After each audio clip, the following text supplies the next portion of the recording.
Brodes Media. Daryl Morey. Let's start from the basics. Do I trust Daryl Morey? Just speaking from a sense of experience, speaking from a sense of what he had to do when he first got here, how he handled Al Horford's contract, how he handled some of the disgusting slop that he was handed when taking the job, I feel okay. But after listening to him speak, and by the way, there's more than just what he did when he first got here. Those Houston teams that he gets crushed for not winning with went up against Golden State. Do not lose context that those Houston teams pushed Golden State to their very, very, very core. They were going into insane battles with the greatest assembled team in this recent era. That can't get overlooked. I say this all the time about Howie Roseman.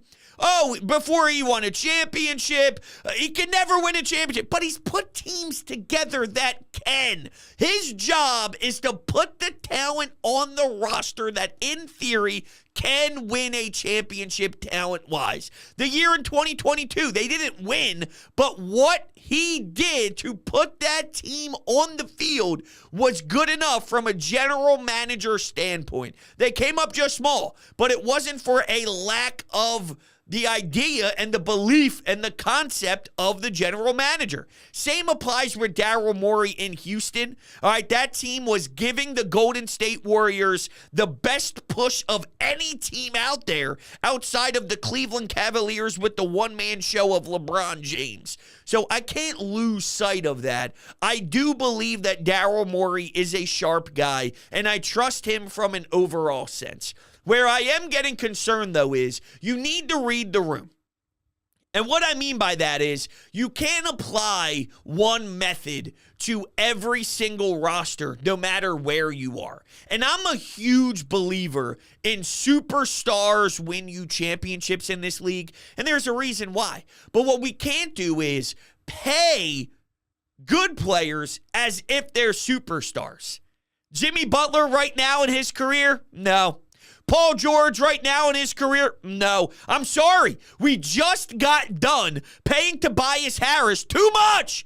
He's not worth it. And it killed you. It was your downfall. And what I can't admire is going after it again as soon as you just watched it happen. Now, I think Paul George and Jimmy Butler are way above Tobias Harris, but not at the level of max contract. The Clippers are not giving him a max contract. Pat Riley is ripping this dude to shreds, and they haven't even discussed about the money. They haven't even talked about it internally. These are some of the quotes that's being thrown around, and I don't know if I necessarily agree that that's true. I don't know if I even believe it, but reality is, if he's worth it, then those conversations already happen. I'm just not a big believer in this is the best way to build your roster now. You need to read the room. And where this current makeup is Joel Embiid, Tyrese Maxey, and let's get a real team surrounding them.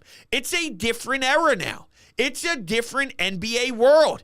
I don't know, all right, if Minnesota's going to win a damn championship or not, but Anthony Edwards is a dog. Anthony Edwards is no joke, and that's the Western Conference, so it's totally out of what we need to worry about anyway. But we don't live in a world where you need to go get three superstars, and then you have a super thin team, a super thin roster, and you just run through those three guys. I don't think that's the way to build right now. Things have changed. You need stars, yeah. Joel Embiid and Tyrese Maxey. Then let's build with just a really strong, solid team. So when you pass the ball around the perimeter, when you double team Joel, you already have the guy that's going to draw all the attention in the world. Now let the ball swing and have real, legit, competent pieces that can shoot the ball from three, have a real role, and let this thing work. Going after Jimmy, and then this is what irked me more than anything else. He pretty much stated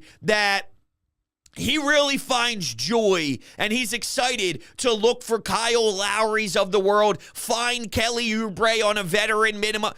That's not good enough. That is not good enough. I am bothered by the fact that Kyle Lowry had to play 35 minutes, and then he actually didn't have him play that much because he's 38 years old, and he scores 0 points in 13 minutes of play in one of the final frames of your season.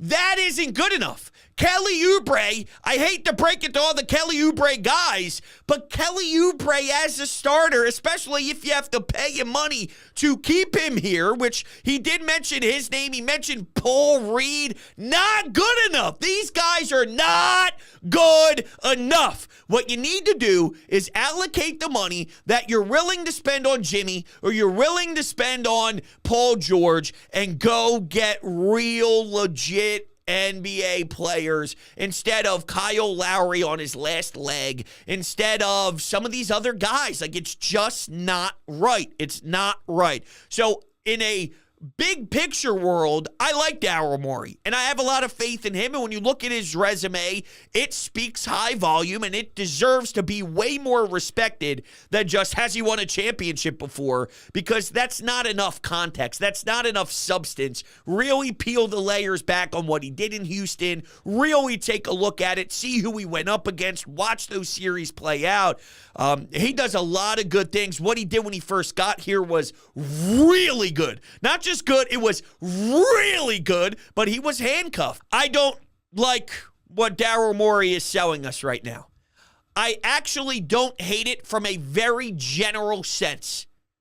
One of the quotes he threw out there was something along the lines of, I'd rather take my shot on some older players if they're 35 and broken down and you have to manage your way through the regular season and hope that they're available by the end of the regular season right before the playoffs. I'll take that over a lesser talented team that's always available for you. And I don't disagree. I don't disagree with that. With that said, that doesn't mean I just pay an old-ass Jimmy Butler. I just pay an old-ass Paul George. They're not good enough to take that risk. The only guy that I'm truly willing to open up the checkbook and say, this is how I'm going to spend this fat-ass paycheck that used to go to Tobias Harris, is LeBron James. That's the one I can say yes. Yes, yes, yes, yes, yes. Now, Daryl says they need a wing who could play in the playoffs. Could that be LeBron James? I hope so. But it seems like it was a direct message to Paul George and Jimmy. I don't like it. I just don't like it. And I've been on the record before saying when you have Joel Embiid, you have to push all your chips into the basket and say, like, we just have to try. It comes with the risk. It might end up backfiring. There's a decent chance it backfires, but if it does pan out, maybe that's the difference in a championship. Yeah, but I don't think it's the only way to go. I don't. I think Maxey and Embiid, the duo, if you're just looking at star production, and Maxey still has work to do, and I'm actually going to play some audio here from Daryl Morey on how it's different when you are the guy and when you take that next step as a number one in Maxey's case. Like, if he is ever going to be that guy, the difference in this league when you see blitzes coming your way and things of that nature, it changes tremendously. If Paul George isn't going to make that much of a difference, where Embiid, Maxey, Paul George win you games as a trio, and then you can live with guys who are non-factors, guys who can't play, guys that are on veteran minimum contracts. It doesn't work. It doesn't work. You need real NBA substance. So taking a look at Paul George and some of his numbers over the last recent games in the postseason. 22 points, 8 of 20 shooting, so 22 points on 20 shots. 22 points on 14 shooting, shot 50% from the field that day. 7 points, 33, 15, 18. So are you paying max contract money to a guy giving you 15? That sounds very Tobias-like. 18. I mean, that's what we were hoping for. Don't get this confused here. when we were watching Tobias and said, can we please get 15? That's because we were so desperate he was giving us 0. 15 out of a max contract sucks. 18 out of a max contract sucks. 17 out of a max contract sucks. I could live with 22 if it's efficient and Joel's going off scoring 40. If other guys are balling out their ass, someone has to maybe take a little bit less of a role, right? So 22. I could live with that if it's efficient scoring. And he had 33, which is a good game. So essentially, out of the 6 games, 4 weren't good enough for my liking. 2 were good enough for my liking. No.